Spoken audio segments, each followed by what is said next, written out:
So another thing that you talked to Alex about in that 2020 interview when you were making this purchase, you talked to him about firewalls. And I want to read you a quote that you gave him at the time. You said, "We're going to take a pass on covering Pat Davis as a key figure." So we're coming up on 3 years now since that purchase. You've been on the city council the whole time. You're council president again now. I know you're not running for a third term, but what do you say to folks who are suspicious of a newspaper that's owned by a sitting elected official? I think they're right to be, and I want them to be. But I also think you have to look at how we execute that. Carolyn Carlson is a longtime journalist from New Mexico, ran her own newspaper, was from the Journal, had covered the city and other cities. Carolyn's columns on city council, I don't see till you see it online. And very rarely does she mention me. When she does, it's usually something I said that was stupid and she calls it out. We open our editorial pages. Anybody that wants to yell at me gets published. Other folks don't have that privilege, but we go out of our way to do it. But on the rare instances where we do try to cover where the editorial team chooses to cover the city, I'll use Tabitha Clay, a veteran reporter on crime and criminal justice reform, won statewide award last year for New Mexico Federation of Presswomen for her coverage, getting police body cameras and reports showing what happened in the 14 minutes of that APD SWAT fire in Southeast, in my district, right? Criticizing the city for doing that. And because we're in litigation, I can't talk about it, I can't talk to her about it, still can't. But I think it shows that we're doing good work that they are doing good work on the city. If you just let journalists do it. And I think the work has to speak for itself. And look, if somebody else wanted to do this, I welcome them to do it. I still have not made my money back on this and probably never will, but no one else was going to do this. And so the alternative of let's not have anything versus let's have a thing run by the guy and let's keep a good eye on him seems like a lot better option to me. Yeah, fair enough. Speaking of your other gig, working in the cannabis industry now as a consultant, I know the paper has a reporter who is assigned to cover that industry. How does that work? How do you reassure folks about those firewalls you told Alex about 3 years ago? Yeah, that's been a little more complicated because a lot of my clients and the folks that we work with to get into the industry want to be featured in a paper, right? We have an advertising group run by Kim Stark, who's fabulous, who takes care of those things. I don't see those dollars, and we actually segment those cannabis dollars into a different account to be sure that it stays away from the normal, the rest of the business operations that if and ever there was a profit, I might ever get a check from. But honestly, it's a pretty open policy. If you've got news, we try to cover it, whether you're ours or not. Kim doesn't know who our clients are mostly. But again, if somebody else did it better, I think the industry would jump onto it. But it's the largest cannabis magazine in the state, in part because people who know the industry are giving it a platform to be equitable on good, bad, and ugly, whether we're talking about industry trends or industry problems and oversaturation.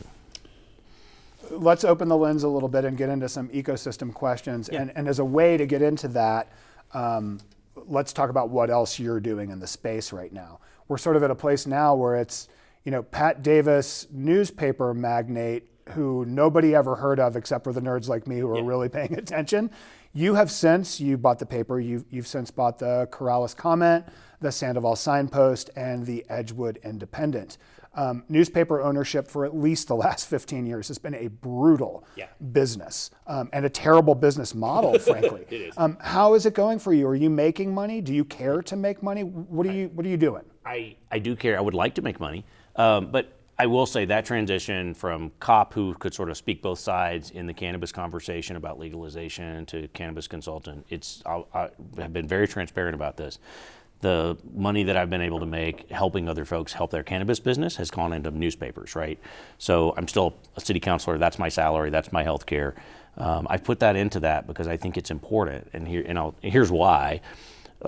Nextdoor is not a good substitute for the Albuquerque Journal City Council column. We talked about this offline. It's not? It turns out it's not. There are some bloggers in town who do like 3/4 of a good job of explaining an issue and then kind of go off the rails and get people all distracted about something that's in their agenda.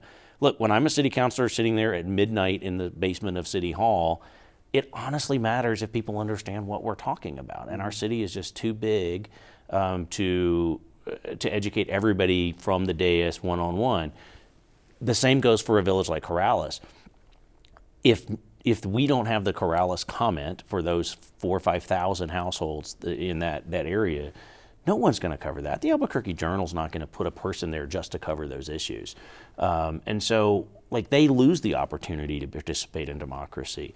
And those are the fun papers. Those are the ones that have the cool stories. Those are where the really strange things happen in New Mexico's small towns. So I have this sort of romantic view that if we can just keep those papers alive and at least keep one person going through all those little city council meetings and county commission meetings and school board meetings and just educating people about what's happening in the community, they're more likely to engage, they're more likely to show up, they're more likely to participate. And from that, we'll help everybody else too.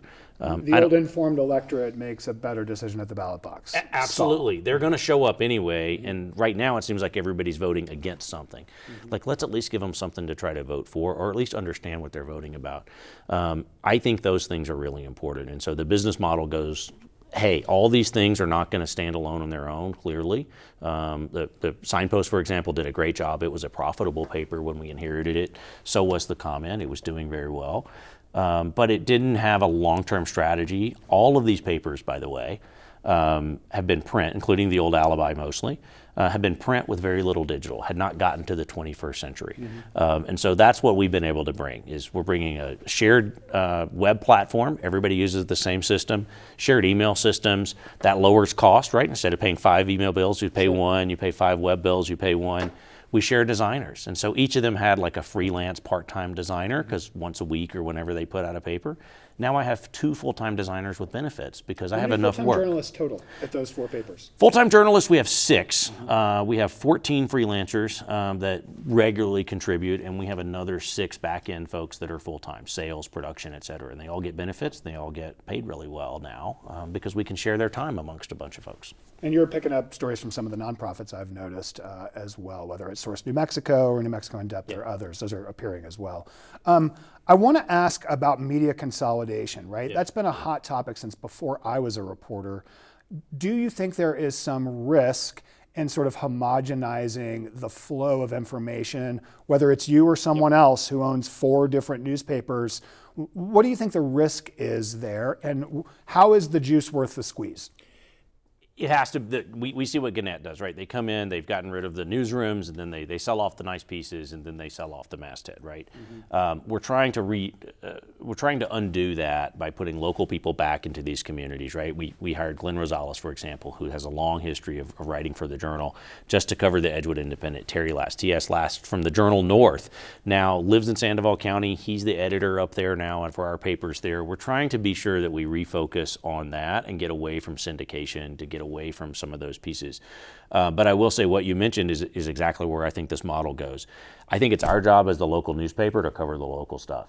We're now segmenting out, and all of those nonprofits like Searchlight are going to cover those in-depth issues. And we'll pick that up, and we'll give them readership for their mission, and it helps me fill news pages and get more eyes on our issues. So in a 12, 16-page paper, I might have a third of it would be local stuff that we create, a third comes from our partners who do investigative long-form stuff, and a third is the classifieds and all those cool things that go, the little widgets that go in the back of the paper. And I think that's going to be the news cycle for a little while. I'd love to have an investigative reporter in all 5 papers, but I don't need one if Searchlight is doing its job. And you've got a way to put Searchlight stories in front of people who might not otherwise see them. I'm sort of hearing that as part of your model. I want to close by talking this is a question I'm going to be asking everybody for this show that we're making. What is the state of the media ecosystem in New Mexico right now? Are we all completely screwed, or does this still matter? It totally matters, and here's how I know it matters. Like I said, during COVID, when we decided just to give away the news to get eyes on readers, we got more than 50,000 email subscribers. That's the 2nd largest email list in the state behind the Journal. We influence more people every morning and every Friday when our news comes out in our locals than any other newspaper and group in the state except the Journal. That says an awful lot about people who want more news. And I can tell you that looking at the stories they want to cover, when we watch the data really closely, everybody clicks the local story first. Everybody clicks the local story, but they spend more eyes on those long-form statewide stories. They're longer stories, but they're spending more time with them. What it tells me is there's still a class of folks who really, really care. But unless you live in Corrales or Bernalillo or Edgewood or Moriarty, a lot of our communities don't have that option anymore. And so where do you go, right? Very much folks don't care about what happens in Santa Fe unless they're in session. And it's hard once you lose a reader. So I think we're going to have to get back to this model of figuring out a model, and Nick down in Silver City is doing a great job of what's working well, consolidating the back ends. I think we're going to look for co-ops and opportunities like sharing printing cost and design cost amongst these small papers. Tying the boats together, if you will. Yeah, it's totally going to do that until we get this right. But I'll tell you now, not every week every paper makes money. And so sometimes one subsidizes the other. And if you care, you're going to have to pay what used to be $20 a month or $20 a year for your subscription. It's going to cost $50 or $60 to support local journalism, but I think it matters. So the ecosystem is not just us sitting around talking to each other and about each other. There are people who this still matters for, from your perspective. There are totally enough people in New Mexico to make this work, and there are totally enough people in every town in New Mexico to make this work. It's just how big you make it. The Independent works. It's 4,000 square miles in 4 counties, but you put enough of those people together and there are enough eyes. But they have to support it. And you know, the idea that you can just get it online on Facebook or free, it can't forever be our model. Pat Davis, thanks for coming down today. I really appreciate the conversation. Thanks, Jeff.